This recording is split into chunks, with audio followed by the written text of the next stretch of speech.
बिस्मिल्लाहिर्रहमानिर्रहीम। अस्सलाम वालेकुम वीवर्स, मैं वेलकम करती हूँ आपका अपने यूट्यूब चैनल ड्रेसिंग मेनिया पर। आज रॉ सिल्क के स्टफ़ के ऊपर मैं आपको कुर्ती की डिज़ाइनिंग दिखाने जा रही हूँ, जिसको मैंने प्लीट्स और लेसेस के साथ एम्बेलिश किया है।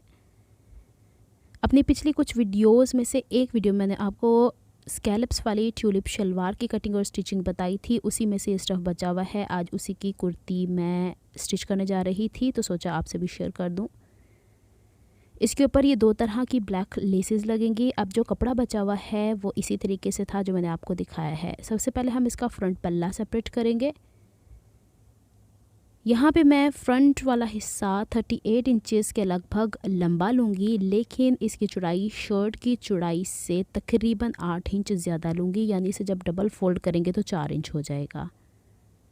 तो फ़िलहाल मैं इससे 30 इंचेस, यानी इसको अगर हम डबल फोल्ड कर लेते हैं तो 15 इंचेस के करीब फ्रंट के पल्ले को लेने वाली हूँ। याद रहे कि ये मेजरमेंट्स मीडियम साइज़ की कुर्ती के लिए हैं। ये कुर्ती मैं स्टिच करने जा रही हूँ 13 इयर्स ओल्ड गर्ल के लिए।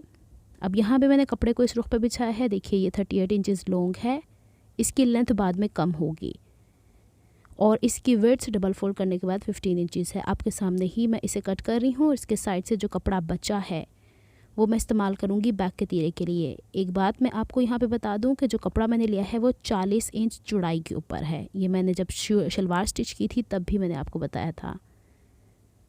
अच्छा जनाब, अब हमने जब इसे डबल फोल्ड किया तो फोल्डिंग साइड से बाहर की तरफ जहाँ ओपन साइड्स होते हैं 5 इंच के ऊपर मैं निशानात थोड़ी थोड़ी दूरी पे लगाऊंगी। एक स्ट्रेट लाइन ड्रॉ नहीं कर रही, क्योंकि बाजू का चॉक्स के निशानात रह जाते नहीं हैं। अब जो यहाँ पे 5 इंच का निशान लगाया है इसको मैं क्रीज़ बनाऊंगी। अब जो भी मैंने यहाँ पे प्लीट्स बनानी है, जो भी यहाँ पे लेस अटैच करनी है, उसके लिए मैं ऐसे ही निशानात लगाती चली जाऊँगी। निशानात की चौड़ाई डिफरेंट होगी लेकिन क्रीज़ बनाने का मेथड सेम होगा। मुझसे बहनें पूछती हैं कि किस तरीके से हम प्लीट्स को स्टिच करें कि उनके दरमियाना गैप एक जैसा रहे और वो तिरछी ना हो, सीधी हो। तो इस वीडियो में आपको वो ट्यूटोरियल भी मिलने वाला है। यहाँ पे जो मैंने 5 इंच की चौड़ाई पे निशानात लगाए हैं, इस्त्री की मदद से उसके बाहर की साइड के ऊपर ये लेस ऊपर से रख के लगानी है, यानी सीधी साइड पे। अब लेस का सीधा हिस्सा ऊपर है और इसके दोनों किनारों के साथ साथ हमें सिलाई लगानी है। सिलाई भी मैं लगा के दिखाऊंगी। जब मैं लेस स्टिच करती हूँ तो बखिए का साइज़ थोड़ा बड़ा कर देती हूँ। तो यहाँ पे मैंने किया है 4। इसका ये जो किनारा आ रहा है इसको मैं इसके अंदर बेसिकली बिल्कुल इसके किनारे के अंदर मैं सिलाई लगा रही हूँ। ऊपर का थ्रेड मैंने ब्लैक रखा है और नीचे वाला ग्रीन। हमेशा जब सिलाई लगाते हैं तो एक तरफ से ऊपर से नीचे और फिर दूसरी तरफ नीचे से ऊपर की तरफ सिलाई लगाई जाती है, ताकि इसमें किसी किस्म का खिंचाव न रहे। प्लीट्स स्टिच करते हुए भी इन बातों का ध्यान रखना ज़रूरी है। यहाँ पे मैंने लेस को स्टिच कर लिया है दोनों साइड्स के ऊपर। अब इसे मैं थोड़ा प्रेस करूँगी। प्रेस करते हुए लेस थोड़ी सी हमारी थिक होती है, कपड़ा थोड़ा हमारा पतला होता है, तो थोड़ा सा लेस को खींच के आराम से प्रेस कर लेना बेहतर है। इस तरीके से ज़्यादा नहीं खिंचाव देना, लेकिन थोड़ा बहुत जो खिंचाव आया है लेस को स्टिच करते हुए उसे ख़त्म करना होता है। अब यहाँ पे ये जो हिस्सा है हमारा जहाँ पे लेस स्टिच हुई है, इसको यूँ बैक साइड से पलटेंगे तो ये किनारा हमारे पास फोल्ड होने के बाद इस तरीके से आएगा। सिलाई का आप यहाँ पे मार्जिन भी देख लीजिए। यहाँ तक हमने सिलाई लगाई थी वो हमें गाइडलाइन देगा, ये सिलाई है। अब जब हमने ये किनारा छुपाना है और हम चाह रहे हैं कि हम कपड़े को कट करके दोबारा रीस्टिच ना करें, तो हम इस तरीके से भी लेसेस लगा सकते हैं। तो अब जिस हिस्से के ऊपर सिलाई है उसी के ऊपर सिलाई करते जाएंगे। बखिए का साइज़ फिर मैंने 4 रखा है। एक तरफ सिलाई ऊपर से नीचे, दूसरी तरफ नीचे से ऊपर लेके जानी है। यहाँ पे ऑलरेडी स्टिच हुई हुई लाइन मुझे गाइड दे रही है कि मैंने इसी के ऊपर स्टिचिंग करनी है। यहाँ पे मशीन बहुत फास्ट नहीं चलानी, धीरे धीरे रख कर चलाएँगे। ये लीजिए, यहाँ पे मैंने इस लेस के किनारों को हाइड कर दिया है। अब मालूम ये पड़ेगा कि इसको हमने कलियों में स्टिच किया है और अब हमें इसके लिए अलग से शमीज़ या अस्तर को बनाने की ज़रूरत नहीं पड़ेगी।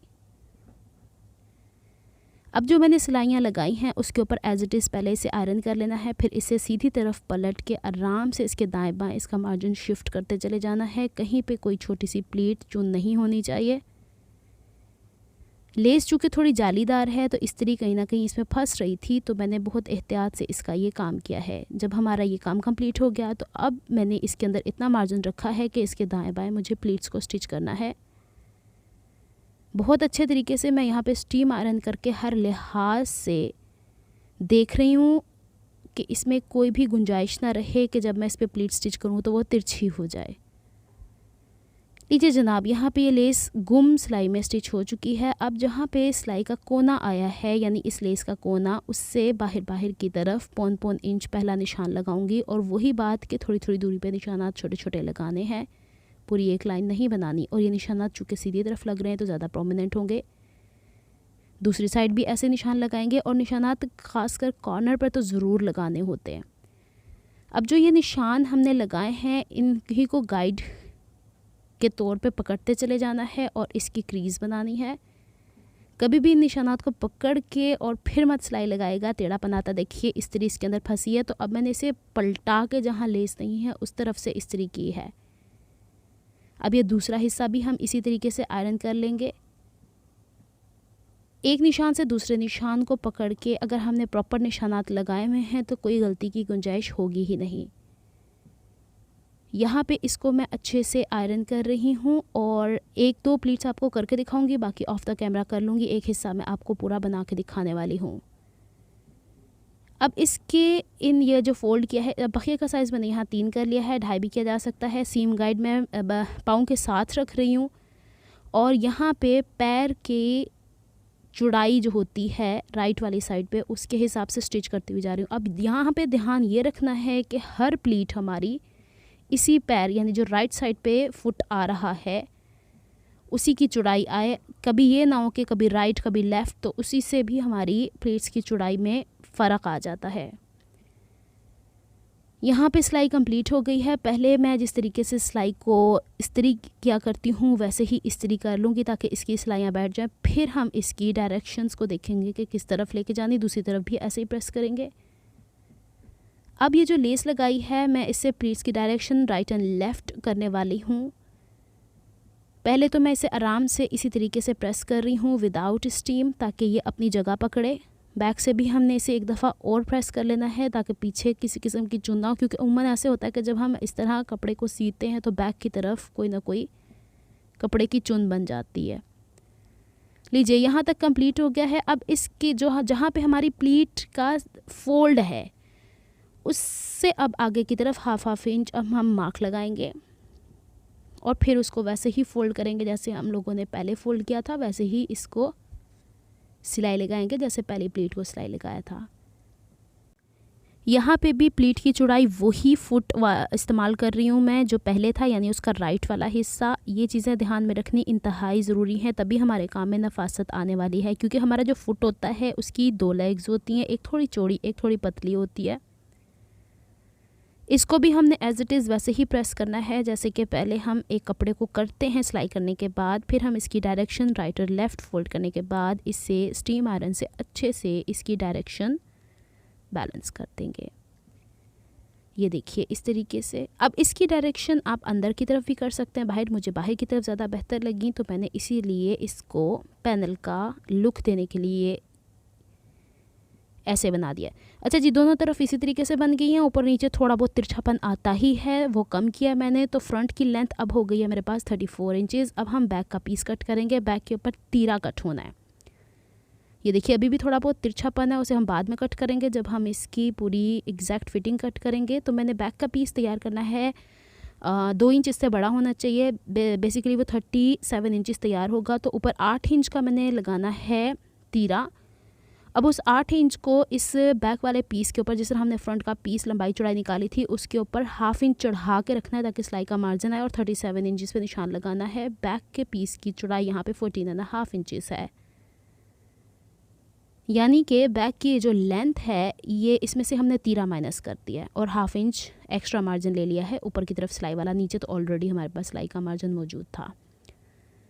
अब जो फ्रंट के चौड़ाई में से एक्स्ट्रा कपड़ा बचा था वो यही था, तो इसको मैं एज आ तीरा इस्तेमाल कर रही हूँ बैक पीस के लिए।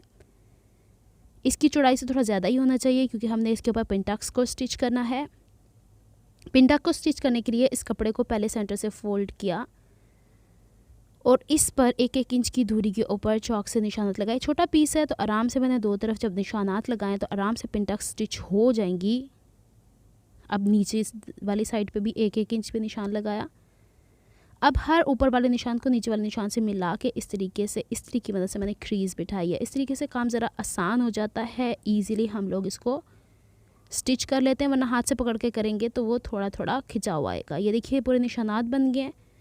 अब ये बैक का पीस जो नीचे की तरफ है इसके ऊपर हम पहले वाले पैनल्स या वो प्लीट्स को भी ड्रॉ कर लेते हैं। 5 इंच की दूरी के ऊपर सेंटर से जो फोल्डेड हिस्सा है और निशानात लगाने हैं और उसको भी वैसे ही फोल्ड कर देना है जैसे कि हमने फ्रंट वाले हिस्से को फोल्ड किए थे। अब बैक के हिस्से पे लेस तो नहीं लग रही, लेकिन हम लोग 2-2 प्लीट्स राइट और लेफ़्ट पे दे रहे हैं ताकि एक थोड़ी सी अच्छी लुक आ जाए शर्ट की।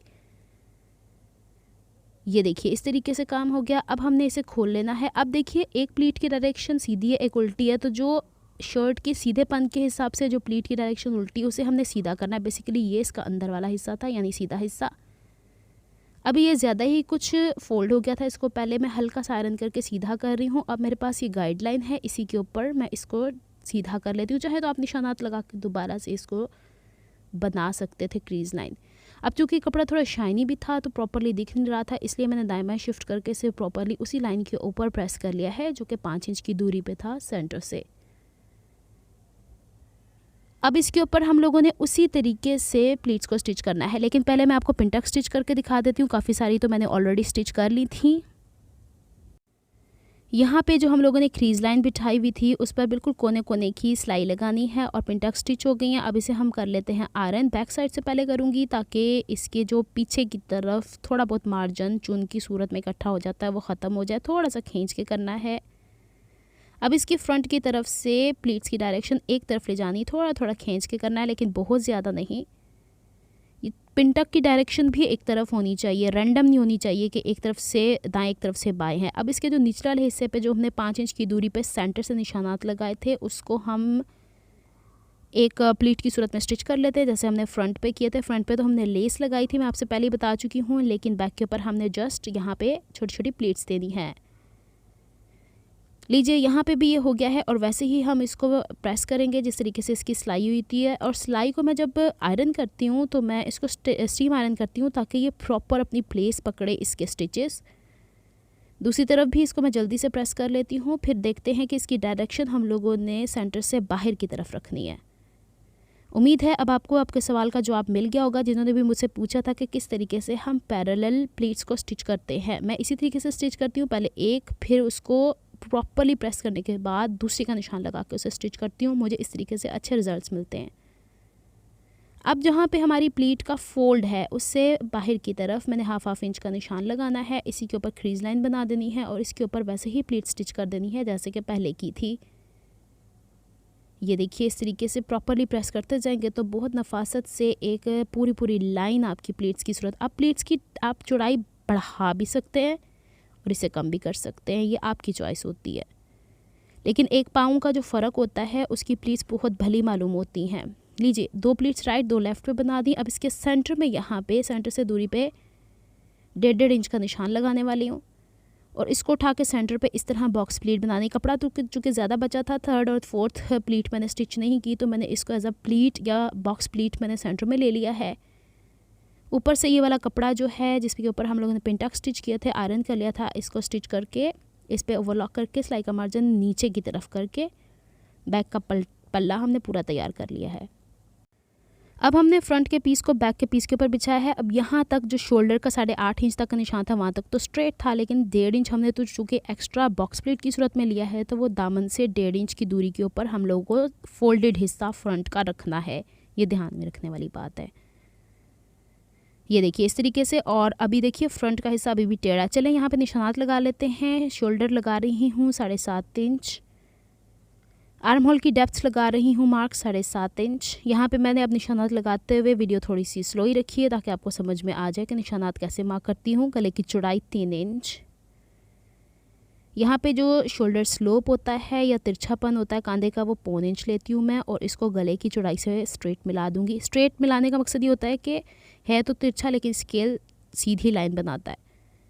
अब जो आर्म होल की डेप्थ थी 7.5 इंच उसका हाफ़ कर लेना है और अंदर की तरफ 1/2 इंच लेना है और इस 1/2 इंच को हम लोगों को जो शोल्डर स्लोप वाला पॉइंट है उससे मिला देना है इस तरीके से। इसके बाद हम लोगों ने चेस्ट फिटिंग लेनी है यहाँ पे 10 इंचेस। अब ये बच्ची के हिसाब से लूज़ फिटिंग में शर्ट है, आजकल आपको पता है लूज़ फिटिंग का रिवाज है। इसके बाहर 1.5 इंच का निशान लिया, बैक आर्म होल की शेप ड्रॉ कर दी और फिर हम फ्रंट आर्म होल की शेप को यहाँ पे ड्रॉ कर देंगे। अब यहाँ से ऊपर से नीचे की तरफ अगर आप चाहे तो कमर की फिटिंग, लेकिन इसका कोई फ़ायदा नहीं क्योंकि हमने बैक पे ऑलरेडी प्लीट दी हुई तो ये लूज़ ही स्टिच होगी। तो ऊपर से लेके नीचे तक चौक के जो निशान होते हैं वो मैंने 22 इंच तक लगाया है निशान। और यहाँ से फ्रंट वाले के हिसाब से देखिएगा, फिटिंग बैक वाले को तो छोड़ ही देना है क्योंकि वो तो लूजिंग ही है। यहाँ पे तकरीबन 10.5 इंच पे मैंने निशान लगाए हैं हिप्स के।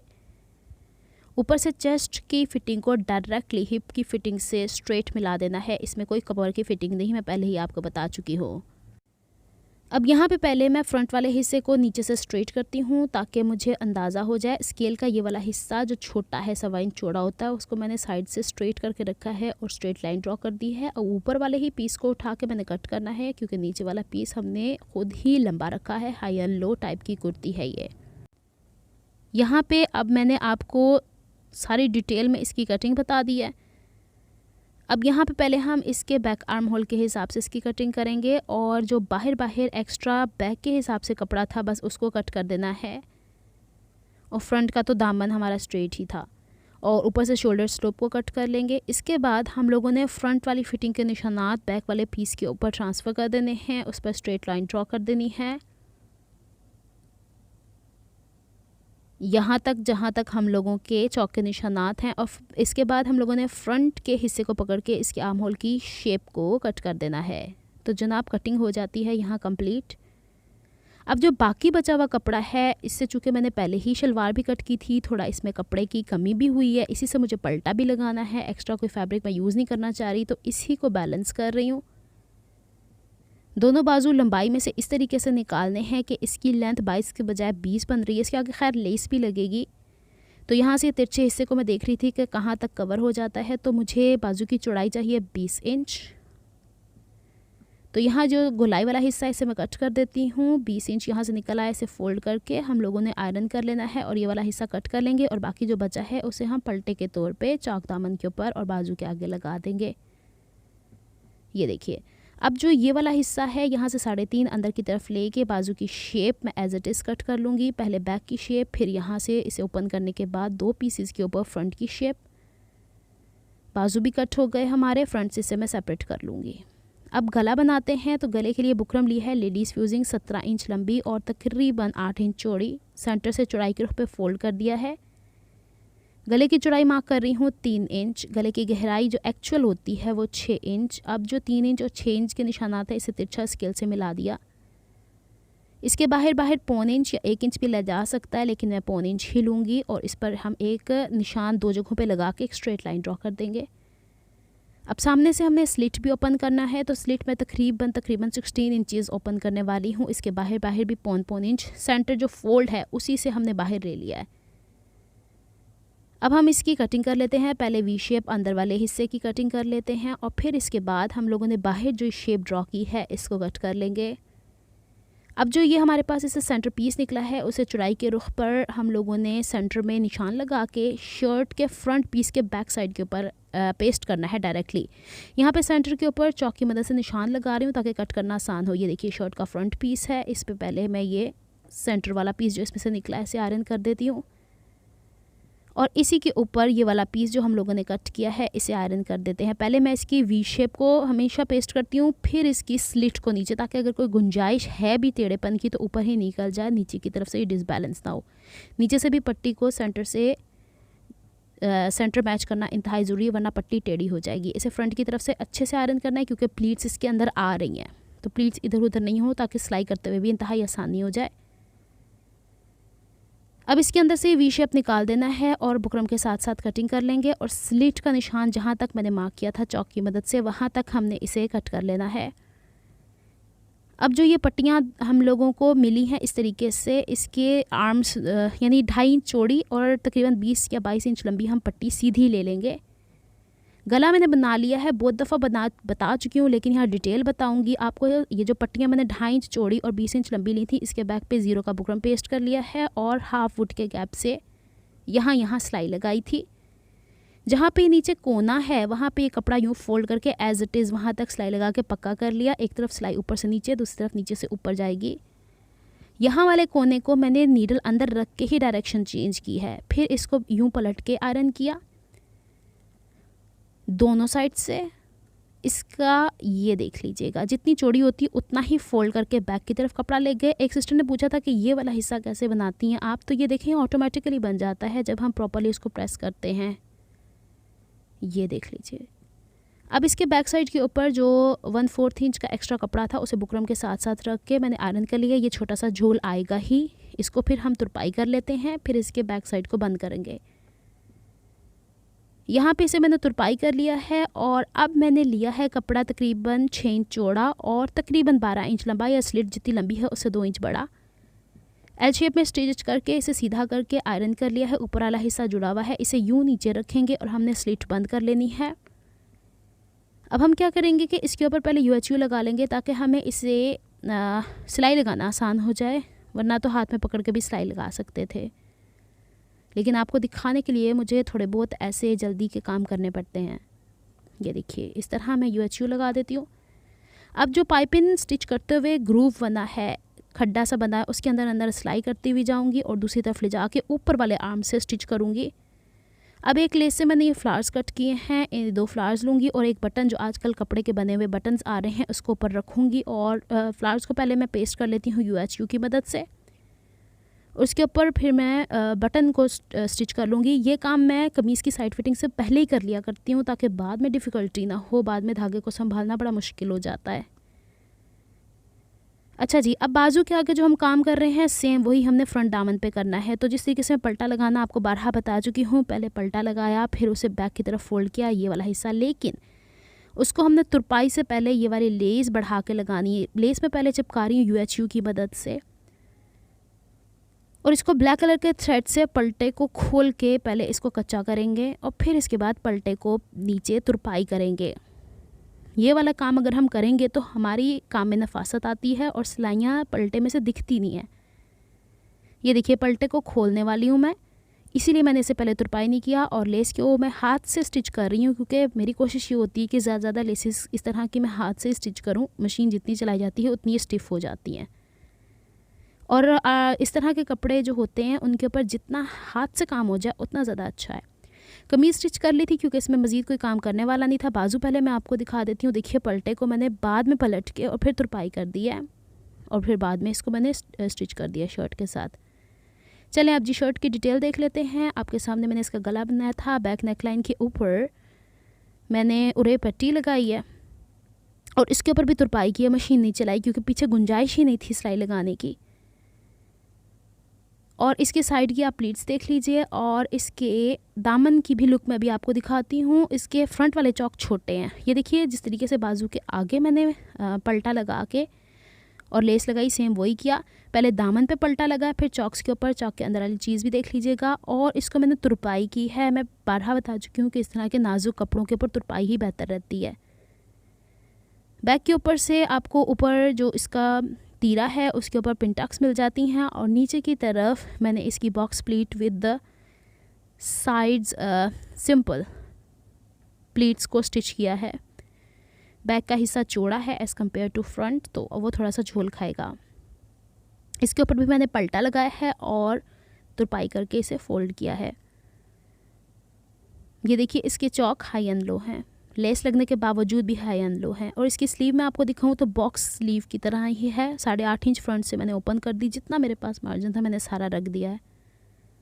इसमें किसी भी किस्म का कर्व नहीं है। तो जनाब, ये है ओवरऑल लुक। मैं फिर भी आपको इसे थोड़ा सा मज़ीद करीब करके दिखा देती हूँ ताकि आपको आइडिया हो जाए। ये लीजिए, इस तरीके की ये स्टिच होके कंप्लीट लुक दे रही है। स्लीव का ये हिस्सा है, फ्रंट वाला हिस्सा ये है। अगर आपको मेरी एफर्ट्स पसंद आती हैं तो please like my videos, subscribe to my channel, hit on the bell notification for more updates. मिलती हूँ किसी नेक्स्ट वीडियो में किसी नए प्रोजेक्ट के साथ। तब तक के लिए अल्लाह हाफिज़।